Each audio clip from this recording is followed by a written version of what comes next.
तेरे जाने का गम और न आने का गम, फिर ज़माने का गम क्या करें।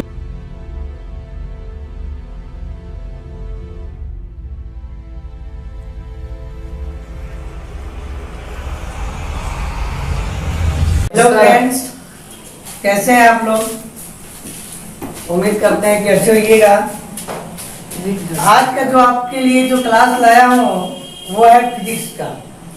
और फिजिक्स में होता क्या है कि 25 नंबर के एग्जाम में पूछे जाते हैं, और इसमें जो हमारा जो चैप्टर है 6 चैप्टर, उस सभी चैप्टर से मिलाकर पूछे जाते हैं, जिसमें कुछ चैप्टर बहुत ज्यादा इम्पोर्टेंट है, खास करके एग्जाम में तो पूछे जाते ही हैं, लेकिन अगर आईएएस जाते हैं करने या इंजीनियरिंग या कि कहीं भी मेडिकल, ये सब जो भी तैयारी करने जाते हैं तो ये सभी में फिजिक्स की भूमिका बहुत अहम होती है। अब देखिए, हम एग्जाम की दृष्टि से आए हैं, नहीं तो हम बताते कि फिजिक्स क्या होता है, फिजिक्स कितने प्रकार के हैं, क्या वर्तमान फिजिक्स, मॉडर्न फिजिक्स या पुराने फिजिक्स जो भी है, ये सब क्या होते हैं, सब के बारे में डिटेल में चर्चा करते हैं। इस फिजिक्स में 11th और 12th क्लास में क्या क्या चैप्टर कॉमन है, क्या है, सब आपको बताते हैं। ठीक है, फिजिक्स का क्या यूजेज है ये बताते हैं। लेकिन ये सभी बातों को अभी जवाब देना मेरे लिए संभव नहीं है, क्योंकि अभी पूरा का पूरा मेरा जो फोकस है सिर्फ एग्जाम की दृष्टि से हम इस चैप्टर को तैयारी कराने के लिए ये वीडियो आपके लिए बना रहे हैं। होता क्या है कि चलिए, फिजिक्स में क्लास 10th में जो 6 चैप्टर है, उस 6 चैप्टर में पढ़ना है प्रकाश का पहला परावर्तन, दूसरा अपवर्तन, तीसरा मानव नेत्र, चौथा विद्युत धारा, पांचवा जो है चुंबकत्व, और छठा आता है ऊर्जा का स्रोत। हम उम्मीद करते हैं कि एग्जाम की दृष्टि से जो पहला चैप्टर है उसमें कौन कौन से क्वेश्चन इंपोर्टेंट है, ये सारे के सारे क्वेश्चन को क्या करना है, बारीकी से समझना है और अपने शब्दों में उसको क्या करना है, आंसर देना है। साइंस की कोई लैंग्वेज होती नहीं है, अपना एक लैंग्वेज होता है जिसका कहीं ना कहीं अर्थ होना चाहिए। लैंग्वेज कहानी लिखने की जरूरत नहीं है साइंस में, नहीं कि कहानी लिख दे, पूरा कहानी की तरह हिस्ट्री जो है ना लिख दे जिसका कि कोई अर्थ ही नहीं आता हो, वो करने की जरूरत नहीं है। शॉर्ट लिखना है लेकिन पॉइंट टू पॉइंट लिखना है, इसलिए आप बारीकी से समझिएगा तो बहुत सारे पॉइंट आपको क्लियर हो जाएंगे और अपने शब्द में उसको लिख सकते हैं या मेरी बातों को आप नोट करके भी लिख सकते हैं, ताकि आप एग्जाम के लायक क्या कर सके, उस चैप्टर को तैयारी कर सके। पहला चैप्टर है आपका, देखिए, प्रकाश का परावर्तन, पहला चैप्टर है। इस चैप्टर प्रकाश का परावर्तन और अपवर्तन, ये प्रकाश का चैप्टर है। ठीक है, और प्रकाश लाइट बहुत ज्यादा इंपॉर्टेंट रहता है।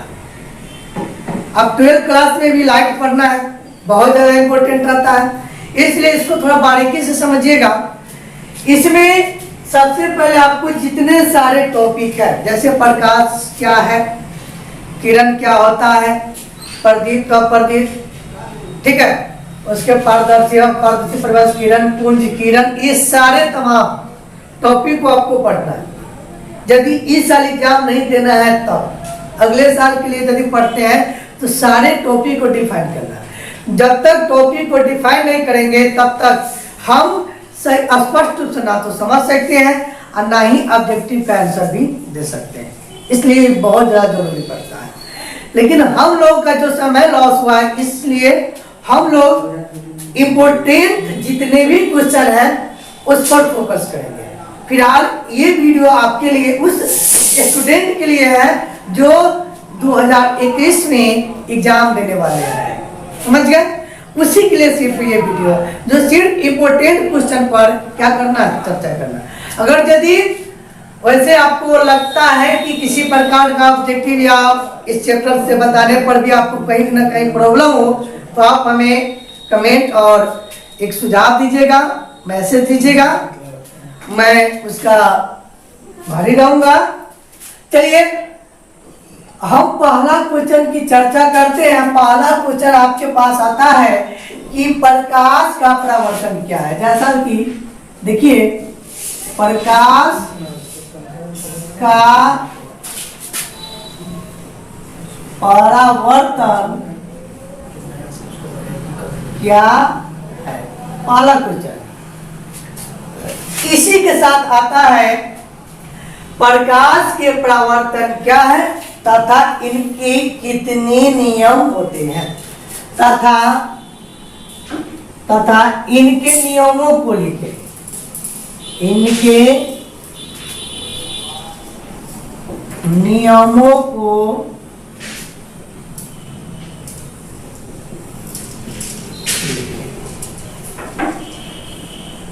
ये पहला क्वेश्चन है। ये एग्जाम की दृष्टि से बहुत इंपोर्टेंट है। प्रकाश का परावर्तन क्या है तथा इनके नियमों को क्या करें, लिखें। यहाँ दो टाइप के क्वेश्चन है, देख लीजिए। पहला प्रकाश का परावर्तन क्या है और दूसरा उनके नियम। तो सबसे पहले समझते हैं प्रकाश का परावर्तन क्या। प्रकाश क्या होता है? प्रकाश एक ऊर्जा का स्रोत है, ठीक है। प्रकाश वो माध्यम है जिसकी सहायता से हम किसी वस्तु को स्पष्ट रूप से देखते हैं, ये प्रकाश की परिभाषा है, ठीक है। प्रकाश है कि नहीं, हाइड्रोजन का एक गोला होता है, उसका रूप होता है, ये भी परिभाषा है। चलिए, तो अब दूसरा बात आता है परावर्तन। परावर्तन को डिफाइन करते हैं। ये दो शब्द से मिलकर बना परा जोड़ वर्तन। पारा का अर्थ होता है पढ़ना, पढ़ना का मतलब पढ़ना, जहां कहीं पढ़ता हो। वर्तन का अर्थ होता है लौटना, यानी पढ़ना और लौटना। तो किसका पढ़ना किसका लौटना? प्रकाश का पढ़ना और प्रकाश का लौटना। प्रकाश की पढ़ने और लौटने की घटना को क्या कहेंगे? प्रकाश का परावर्तन। ये समझने के लिए, यानी प्रकाश की लौटने की घटना को प्रकाश का परावर्तन कहते हैं, ये समझना है। लेकिन लिखना क्या? अब आंसर में लिखना है। देखिए, तो पॉइंट अपने से कुछ ऐड कर देंगे। प्रकाश कहीं ना कहीं एक बिंदु से आती है। एक बिंदु का अर्थ होता है कहीं एक जगह से आती है, ठीक है, एक जगह से। जैसे कि आप देखिए, एक आपके घर में बल्ब लगा हो, तो एक बिंदु वहां से प्रकाश आकर चारों दिशा में क्या करती है? फैल जाती है, ठीक है। ऐसा नहीं कि आपके घर में रोशनी करने के लिए अलग अलग से, तो अलग अलग बिंदु हो जाएंगे। तो किसी बिंदु स्रोत से, नोट कीजिएगा, किसी बिंदु स्रोत से आती हुई प्रकाश की किरणें, ठीक है। किसी बिंदु स्रोत से आती हुई प्रकाश की किरणें किसी वस्तु से टकराकर या परावर्तन होकर उसी माध्यम में लौट जाती है, तब लौटने की घटना को प्रकाश का परावर्तन कहते हैं। नोट कर लिए, किसी बिंदु स्रोत से आती प्रकाश की किरणें किसी वस्तु से टकराकर या परावर्तन के बाद उसी माध्यम में लौट जाती है, तब लौटने की घटना प्रकाश का परावर्तन कहलाता है। चलिए, ये प्रकाश का परावर्तन का परिभाषा हो गया। जैसे अब परिभाषा आपने लिख लिया कि यहाँ है, तो ये पैराग्राफ छोड़ दीजिए। अब नियम को समझ लीजिए। अब नियम को समझ लीजिए और इसमें ऐड कर दीजिए। पैराग्राफ चेंज होता है। देखिए, इनके दो नियम होते हैं, याद रखिएगा। इनके दो नियम होते हैं। इनके दो नियम होते हैं। पहला नियम क्या होता है, तो पहले नियम को समझ लेते हैं। मान लीजिए ये समतल सतह है और इस सतह को क्या करते हैं, हम पेंट कर देते हैं, रंग देते हैं या घस देते हैं। यहां पर एक बिंदु डालते हैं, इस बिंदु का नाम है आपतन बिंदु। आपतन आपतन बिंदु किसे कहते हैं, जिस बिंदु पर किरण आकर मिलती है उसे कहते हैं आपतन बिंदु। ये आपतन बिंदु, इस बिंदु पर एक किरण क्या करती आ रही है, ये क्या कर रही है, आ रही है, ये किरण है, एक तीर का निशान लगाओ, किरण आ रही है। तो आने वाली किरण को कहते हैं आपतित किरण, आपतित किरण। क्लियर है, ठीक है। आने वाली किरण को क्या कहेंगे, आपतित किरण। अब क्या ये किरण आर पार करेगी, नहीं करेगी। क्यों नहीं करेगी, क्योंकि ये इसका जो सतह है वह क्या है, रंगा हुआ है। मान लीजिए इसका सतह रंगा हो, ये तो प्रकाश आर पार नहीं करेगी, ठीक है। करती है बहुत कम मात्रा में, 9 की मात्रा में करती है, ठीक है। अब यहां से ये आर पार नहीं करेगी तो इससे टकरा कर पुनः उसी माध्यम में, किस माध्यम, तो जिस माध्यम से आती है उसी माध्यम, मतलब जिस दिशा से आती है उसी दिशा में, उसी माध्यम में क्या कर गई, किरण चली गई, ये चली जाती है। तो जो टकरा कर चली जाती है यानी लौट जाती है उसको कहते हैं परावर्तित किरण, परावर्तित किरण, ठीक है। क्लियर है यहां तक। अब देखिए, अब ये परावर्तित किरण है, ये आपतित किरण है। हो सकता है प्रकाश लंबवत भी आ सकता है, ठीक है। मान लीजिए आया गया, हो सकता है प्रकाश लंबवत भी तो आ सकता है। सतह पर लंबवत प्रकाश डालते हैं, उसके बाद क्या होता है, लंबवत का अर्थ होता है एकदम सीधा,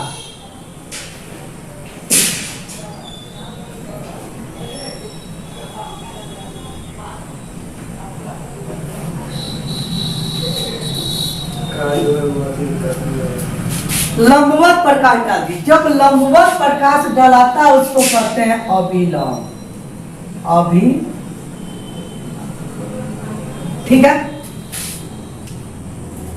आने वाली किरण को आपतित किरण, लौटने वाले किरण को क्या कहते हैं, परावर्तित किरण। उसके बाद जो सीधा पत्ता यानी सीधा लंबवत उसको अभिलंब कहते हैं। अब देखिए क्या है, ये अभिलंब इस आपतित किरण के साथ एक कोण बना, तो आपतित किरण अभिलंब के साथ जब कोण बनाती है तो किरण की जगह पर क्या कर देंगे, कोण बनाती है तो कोण ऐड कर देंगे किरण की जगह, तो ये हो जाएगा क्या, आपतन कोण। समझ गए, आपतित किरण अभिलंब के साथ जो कोण बनाती है उस कोण को क्या कहेंगे, आपतन कोण। तो इस कोण को क्या कहेंगे हम लोग, यहां से इस कोण को कहेंगे आपतन कोण, ये आपतन कोण है। और आपतन कोण को इंग्लिश में इंसिडेंट एंगल कहते हैं, आई से शुरू होता है इसलिए इसे आई से सूचित करते हैं, हो गया। उसके बाद ये आ गया परावर्तन। अब देखिए, परावर्तित किरण अभिलंब के साथ जो कोण बनाती है उस कोण को क्या कहते हैं, परावर्तन कोण, क्योंकि किरण को हटाना है और कोण को ऐड कर देना है, कोण बनाती है तो कोण, ठीक है। अब यहां से ये हो गया हमारा क्या, परावर्तन, और परावर्तन कोण को रिफ्लेक्टेड एंगल कहते हैं, ठीक है। अब यहां से इसको सूचित करते हैं किस चीज से, तो आर से। समझ गए? ये हो गया प्रकाश के परावर्तन के जो नियम होते हैं उनका पूरा जो है फिगर हो गया। ये रचना के आधार पर देख लीजिए। अब इसी के आधार पर हम लोग क्या करेंगे, नियम। तो पहला नियम क्या होता है, देख लीजिए। आपतित किरण, परावर्तित किरण और अभिलंब। आपतन बिंदु पर डाले गए अभिलंब एक ही सतह की ओर होते हैं, मतलब एक ही ओर होते हैं। ठीक है। आपतित किरण, पहला बात लिखना है, आपतित किरण, परावर्तित किरण, ठीक है, तथा आपतन बिंदु पर डाला गया अभिलंब समतल सतह के एक ही ओर होते हैं। ये पहला बात। अब देख लीजिए, आपतित किरण, परावर्तित किरण और अभिलंब, ये सब क्या है, एक ही ओर है, समतल सतह के एक ही ओर। समझ गए? तो लिख दीजिए यहाँ पर आपतित किरण, ठीक है, नोट कर लीजिए, आपतित किरण कौमा परावर्तित किरण तथा आपतन बिंदु पर डाला गया अभिलंब समतल सतह के एक ही ओर होते हैं। ये हो गया, ये पहला नियम। अब दूसरा नियम क्या लिखना है, देखते रहिए। दूसरा नियम क्या लिखना है, ये जो कोण है, ये कोण, ये अभिलंब इस दोनों कोण को क्या करती है, बराबर हिस्सों में बांटती है। क्या करती है, बराबर हिस्सों में बांटती है।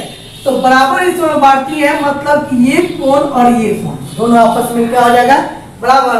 तो इस कोण को क्या लिखते हैं, यहाँ पर लिख सकते हैं आपतन कोण, यानी इसको कोष्ठ में लिख सकते हैं आई बराबर, ठीक है, परावर्तन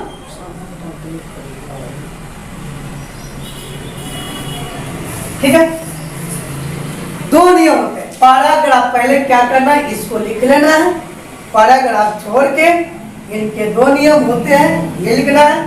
पहला नियम, आपतित किरण, परावर्तित किरण आपतन बिंदु पर डाला गया अभिलंब समतल सतह के एक ही ओर होते हैं, ये करना है। और दूसरा क्या करना है कि आपतन कोण बराबर, जैसे इतना लिखकर और काम बाकी है, कितना स्टूडेंट इतना ही का छोड़ देते हैं, काम बाकी है। एक ये पूरा चित्र बनाना है नीचे या बगल में बना दिया। आपने जो किया इस चित्र के आधार पर नियम को निकाला, तो ये चित्र क्या कीजिए, बना लीजिए। समझ गए? पहला क्वेश्चन में क्या करना है। चलिए हम लोग नेक्स्ट क्वेश्चन में चलते हैं। अगला क्वेश्चन जो एग्जाम की दृष्टि से सारा का सारा इम्पोर्टेंट है, उसी क्वेश्चन पर सिर्फ हम फोकस करेंगे। ठीक है। अन्य क्लास के लिए जैसे 9th के लिए हो, चाहे अन्य बेसिक फिजिक्स के लिए हो, समझे कि नहीं, उसका वीडियो हम लोग बना कर डालेंगे। लेकिन आज चाहे अभी का जो समय है सिर्फ क्लास 10th के लिए है, जो एग्जाम देने वाले हैं उनके लिए ये वीडियो है। ठीक है। कहीं से कोई परेशानी हो तो हमें कमेंट करके एक बार जरूर बताइए। अगला क्वेश्चन आपके पास आता है, दूसरा क्वेश्चन। ठीक है। दूसरा क्वेश्चन आता क्या है, सो देखिए। सबसे पहले अब पढ़ना पड़ेगा समतल दर्पण क्या है, इनकी विशेषताओं को लिखिए। ठीक है। दूसरा क्वेश्चन मैंने क्या लिया, समतल दर्पण क्या है,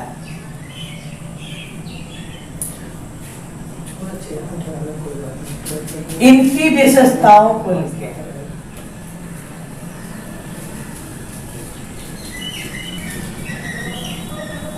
विशेषताएं लिखें।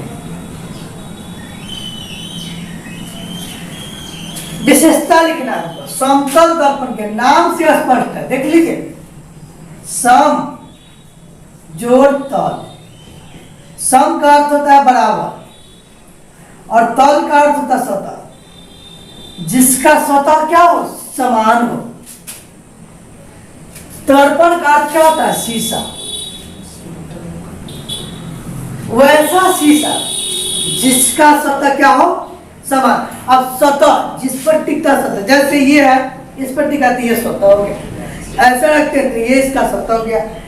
जैसे बहुत सारी बात है, मान लीजिए आपके सामने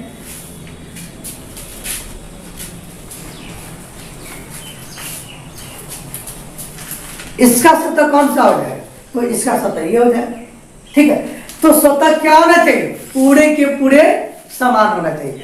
तो जिसका सतह समान हो, सतह अर्थात दर्पण, जिस दर्पण का क्या होना चाहिए, सतह समान हो, उसे कहते हैं समतल दर्पण, ठीक है। तो समतल दर्पण क्या है, तो उसको लिख सकते हैं वैसा दर्पण, ठीक है, जिसका परावर्तक सतह, जिसका परावर्तक सतह का पड़ने वाली सतह, ठीक है, वैसा दर्पण जिसका परावर्तक सतह समान हो, बराबर हो, उसे समतल दर्पण कहते हैं। क्लियर है, कोई दिक्कत है? यहां तक इस बात को समझने में कोई दिक्कत नहीं है। चलिए, तो उसके बाद अब लिखना इनकी विशेषता है। तो सबसे पहले आप चित्र बनाकर विशेषता लिखिएगा। एक तो हो गया परिभाषा, पैराग्राफ चेंज कर दीजिए, इनकी विशेषताएं, इनकी विशेषताएं निम्नलिखित है।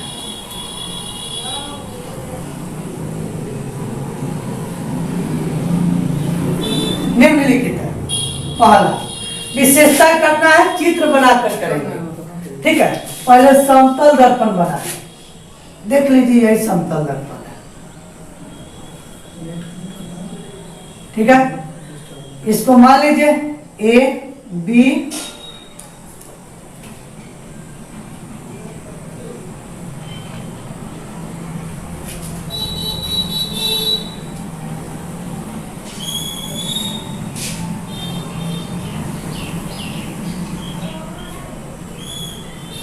चित्र बनाकर जवाब देना है। ये नाम हो गया एम एन, ठीक है। एक वस्तु होगा तो ये हो जाएगा एम डैश एन डैश, ठीक है। अब यहां से क्या करते हैं देख लेते हैं, करना क्या है, ठीक है। विशेषताएं निम्नलिखित है। विशेषता क्या होता है, विशेषता का अर्थ होता है कि उसका कहीं ना कहीं उसका एक जो है अर्थ होता होगा, कहीं ना कहीं उसका जो है कुछ नियम निकलता होगा, समझ गए ना बात के। कहीं ना कहीं उसका जो है हम लोग देख रहे हैं, उससे कुछ ज्ञात होता होगा, ये सारे सब विशेषताएं होती है। कहीं ना कहीं उसका यूज होता है, ये विशेषता होती है, समझ गए। तो देखते हैं इसकी विशेषता क्या है, उसकी खूबी क्या है। विशेषता जैसे मान लीजिए आज हम बात करते हैं अक्षय कुमार हमारा एक हीरो है हमारे फिल्म इंडस्ट्री का, तो उसकी विशेषता क्या, तो लोग उसको खिलाड़ी के नाम से कहते हैं, लोग उसको कराटा मैन कहते हैं, कोई उनको कॉमेडियन कहते हैं, ये उनकी क्या विशेषता है। तो इसी प्रकार से इसकी विशेषता क्या हो, समझ रहे। तो इसकी विशेषता निकालिए। पहला बात देखिए, इस बिंदु से जो दूरी यह है उतना ही दूरी पर यह है। पहला बात, जितनी दूरी पर ये वस्तु है, ये प्रतिबिंब, हालांकि प्रतिबिंब की चर्चा मैंने नहीं किया, मैंने अगले हफ्ते में करूंगा, ठीक है। प्रतिबिंब का अर्थ होता है छाया, समझ गए ना। फोटो वो कहाँ बनता है, उसकी छाया, यह वस्तु है उसकी छाया है, ठीक है। तो जितनी दूरी पे वस्तु होती है उतनी ही दूरी पे क्या होती है, उसकी छाया होती है। ये क्या होगी विशेषता, देख लीजिए। ये वस्तु है तो उसकी छाया क्या बनती है, दर्पण के पीछे। पीछे का अर्थ होता है नीचे, पीछे का अर्थ होता है नीचे, तो इसकी क्या होगी। अब देख लीजिए, वस्तु सीधा है तो प्रतिबिंब भी सीधा। सीधा का ये अर्थ होता है टेढ़ा नहीं, सीधा, ये सीधा, ये समझना। ये नहीं कि ये वाला सीधा, जो जैसे ये मान लीजिए ये आपके सामने बोर्ड मार्कर है तो इसका मुंह ऊपर है, इसको उल्टा कर दिए तो मुंह इसका नीचे चला गया, मतलब उल्टा हो गया। लेकिन समझ गए ना बात, सीधा का अर्थ एकदम स्ट्रेट लाइन सीधा, ठीक है। उसके बाद देख लीजिए कि यह जो है यह उल्टा बनता है, पार्श्विक रूप से उल्टा बनता है, समझ रहे? तो ये सारी इनकी क्या विशेषता है, आप लिख लीजिए विशेषता। तो समतल दर्पण की विशेषताएं निम्नलिखित है। पहला लिखिए, प्रतिबिंब दर्पण के पीछे बनता है, ठीक है। देख लीजिए दूसरा, जितनी दूरी पी है उतनी दूरी पी है। तो लिखिए दूसरा पॉइंट, नोट कर रहे हैं? दूसरा पॉइंट लिखिएगा, प्रतिबिंब की दूरी वस्तु की दूरी बराबर होती है, ठीक है।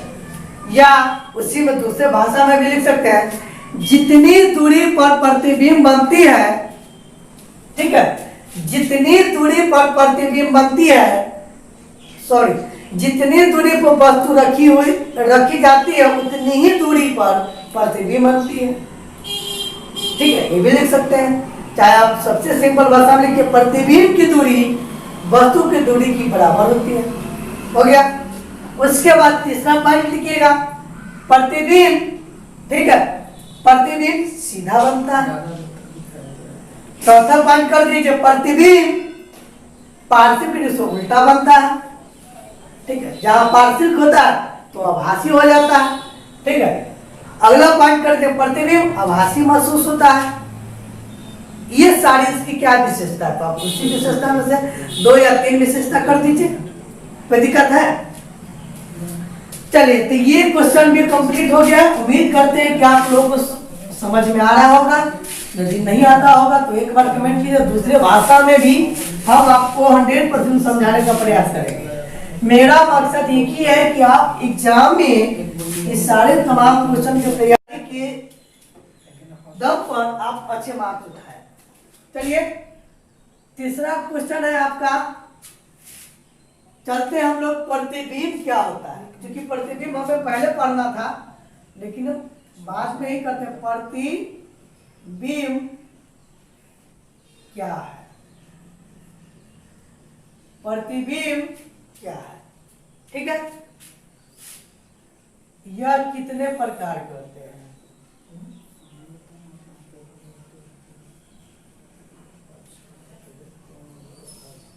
होते।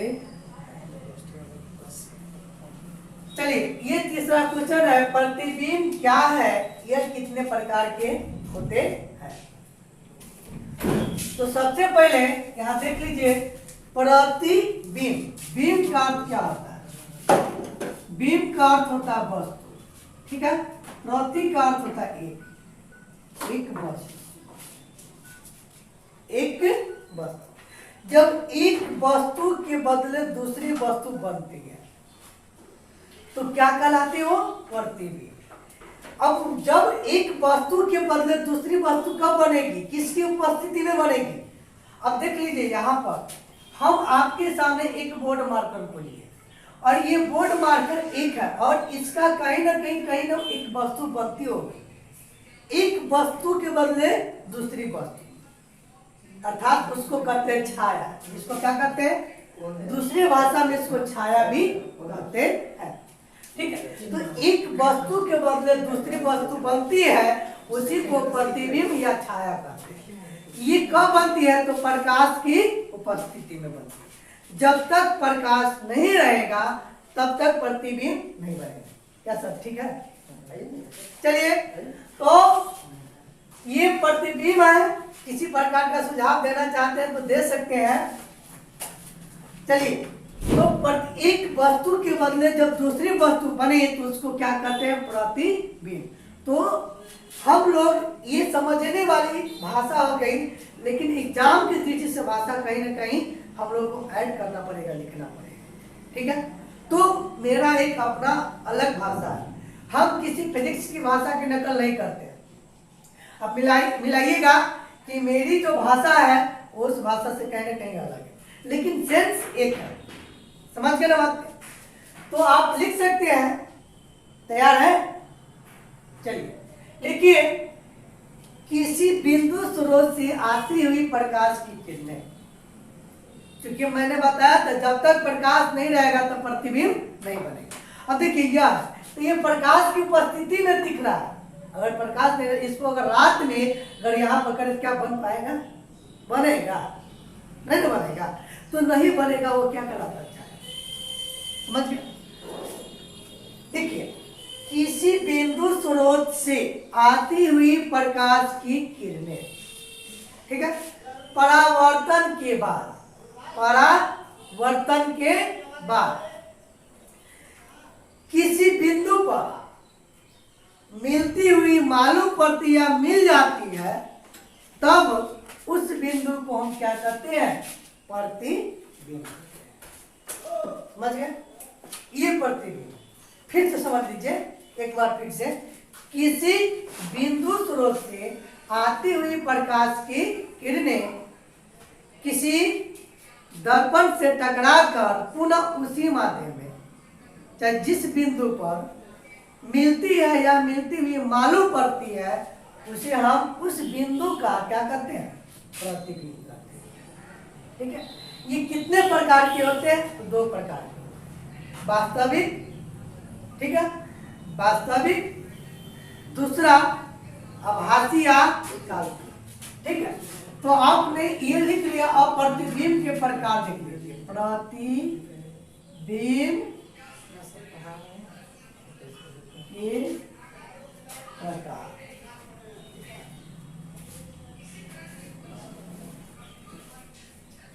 वास्तविक, प्रतिबिंब, और दूसरा होता है, इसको 2 नामों से जानते हैं, काल्पनिक या आभासी।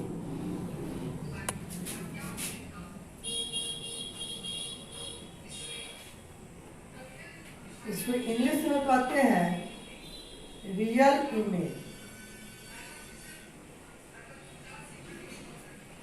इसको कहते हैं वर्चुअल।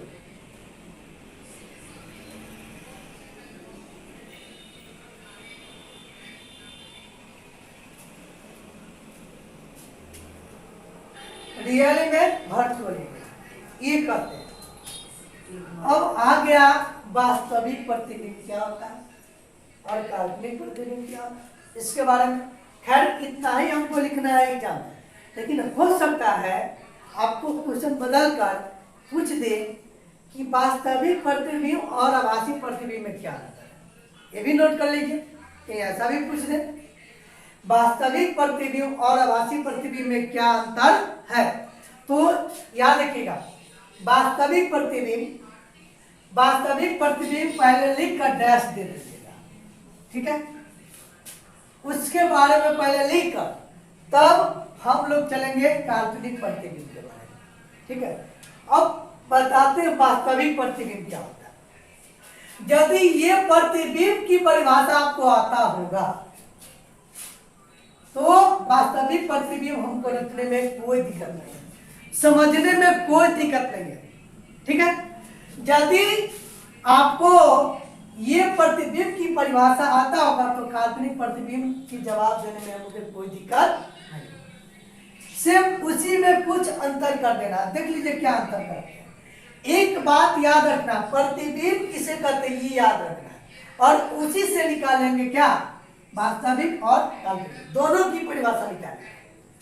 चलते हैं।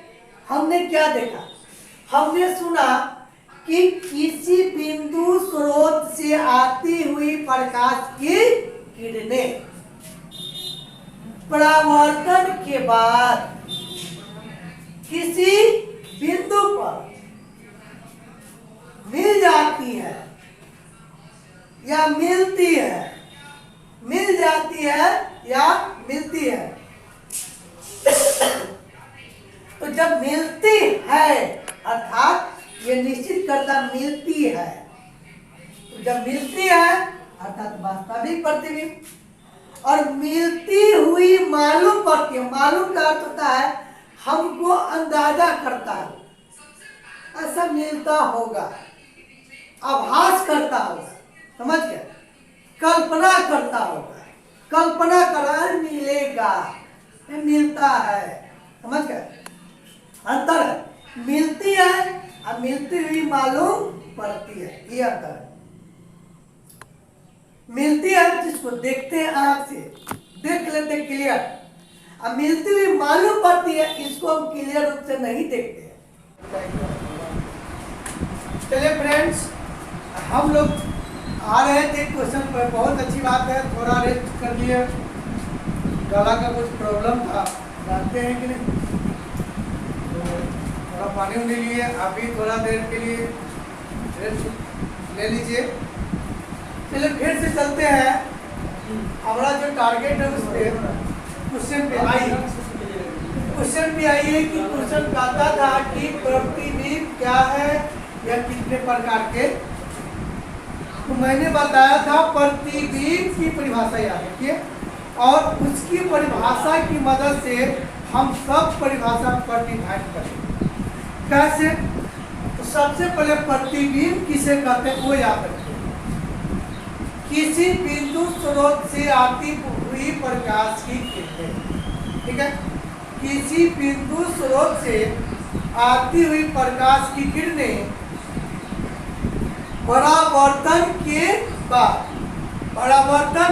बाद, परावर्तन के बाद जिस बिंदु पर मिलती है, मिलती हुई मालूम पड़ती है, मिलती है या मिलती हुई मालूम पड़ती है, तब उसे क्या कहते हैं? प्रतिबिंब। मिलती है, जब मिलती है मतलब उसको देख रहे हैं, ये मिल रही है, अपनी आंखों से देख रहे हैं कि वो क्या कर रही है, मिल रही है, तो वो कहलाएगा क्या? वास्तविक प्रतिबिंब। और जिसको मिलती हुई मालूम पड़ती है, मालूम का अर्थ होता है आभास, हमको दे रहा है, बता रहा है, आभास, महसूस कर रहे हैं, मतलब कल्पना कर रहे हैं, तब उस स्थिति में काल्पनिक प्रतिबिंब हो जाता है। समझ गए?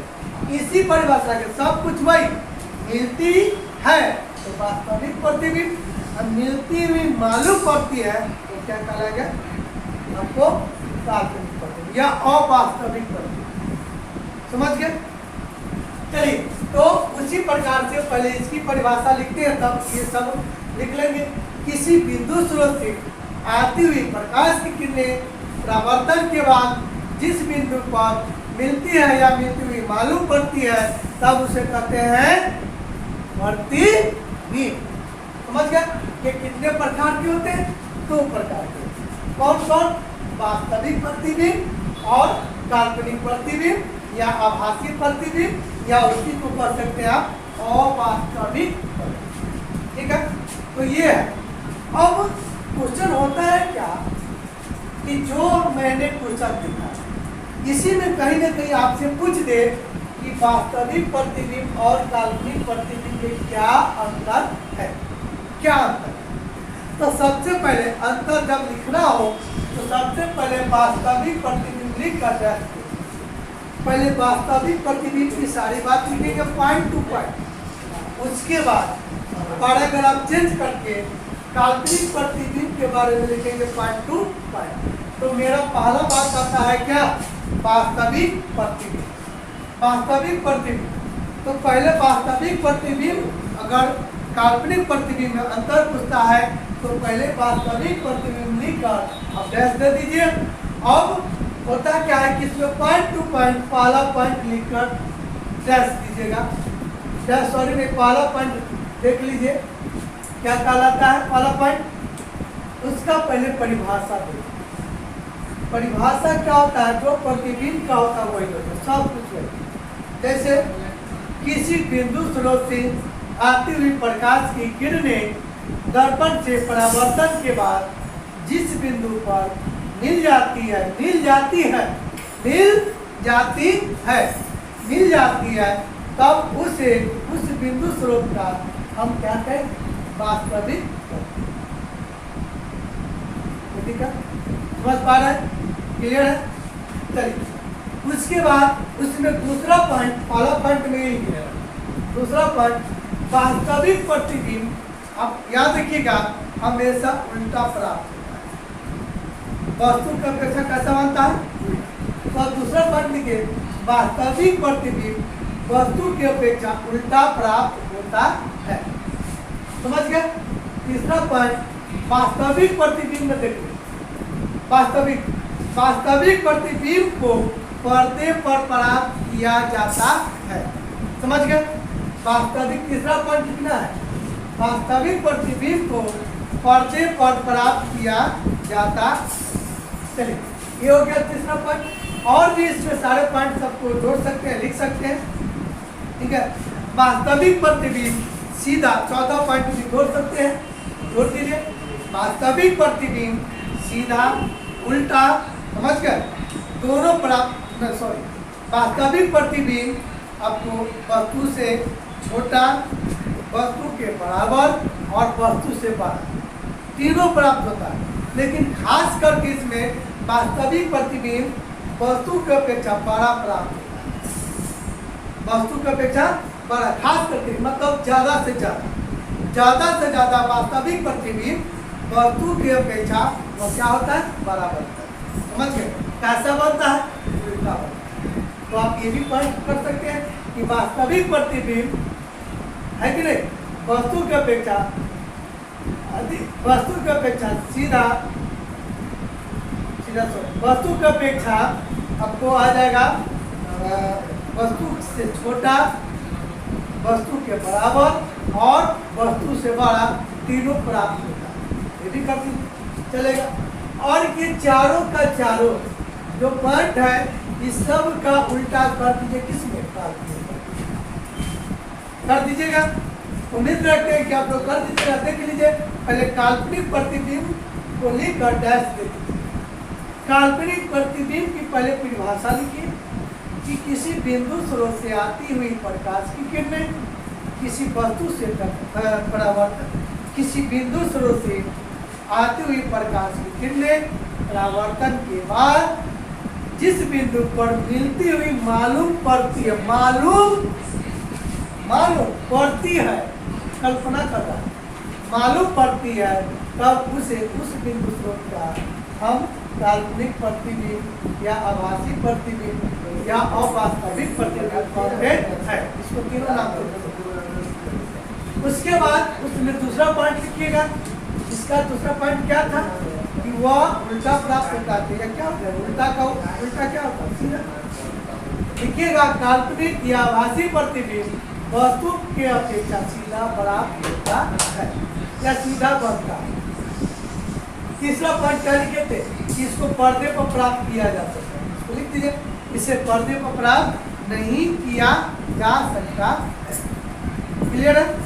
चौथा पॉइंट आपने क्या लिखा कि यह बड़ा प्रतिबिंब बना था। आप लिख लीजिए कि काल्पनिक या आभासी प्रतिबिंब वस्तु की अपेक्षा छोटा प्राप्त होता है।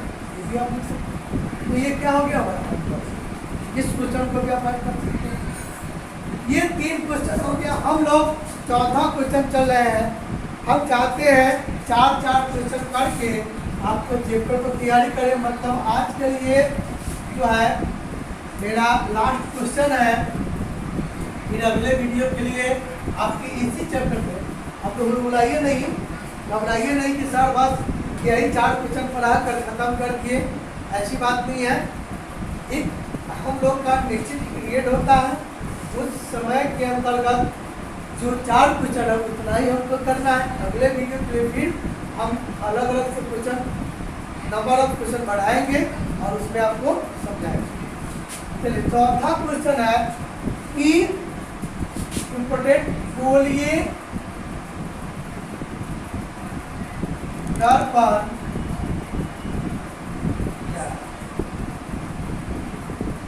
गोलीय दर्पण यह कितने प्रकार के?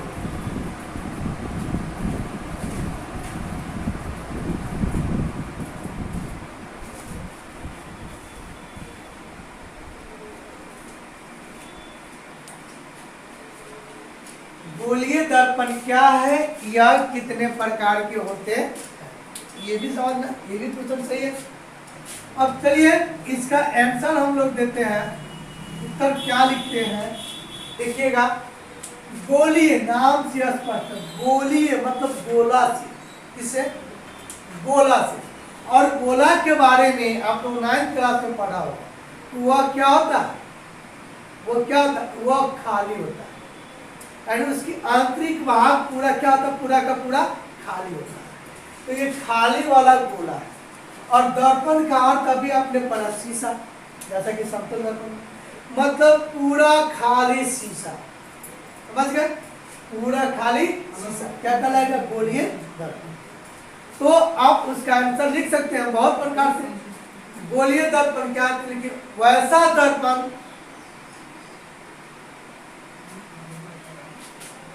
इसका आंसर लिख सकते हैं, नोट कर लीजिए। वैसा दर्पण जिसका वैसा गोलीय दर्पण उस दर्पण को कहते हैं। पहले गोलीय दर्पण उस दर्पण को कहते हैं जिसका आंतरिक भाग, ठीक है, पूर्णतः क्या हो? खाली हो, उसे गोलीय दर्पण कहते हैं। दूसरी भाषा में आप लिख सकते हैं वैसा दर्पण जिसका आंतरिक भाग, ठीक है, वैसा दर्पण जिसका आंतरिक भाग पूरा आंतरिक गोलाकार भाग खाली हो, ठीक है, उस दर्पण को हम गोलीय दर्पण कहते हैं। अब जो भी लिख सकते लिख लीजिए। गोलीय दर्पण उस दर्पण को कहते हैं जिसका आंतरिक भाग पूर्णतः खाली हो गया। अब ये गोला है, दिख रहा है, और ये गोला पूर्णतः क्या खाली है।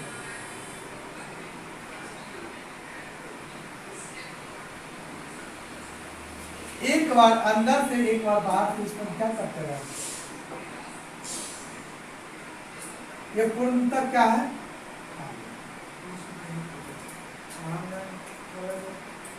ये क्या कहलाएगा? गोलीय दर्पण।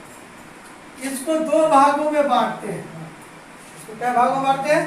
दो भागों में बांटते हैं, इसीलिए इसका कितना प्रकार होगा? 2 प्रकार। जो आंतरिक रूप से रंगा हो, जो अंदर से रंगा हो, उसको कहते हैं उत्तल दर्पण, ठीक है। और जो बाहर से रंगा हो उसको कहेंगे अवतल।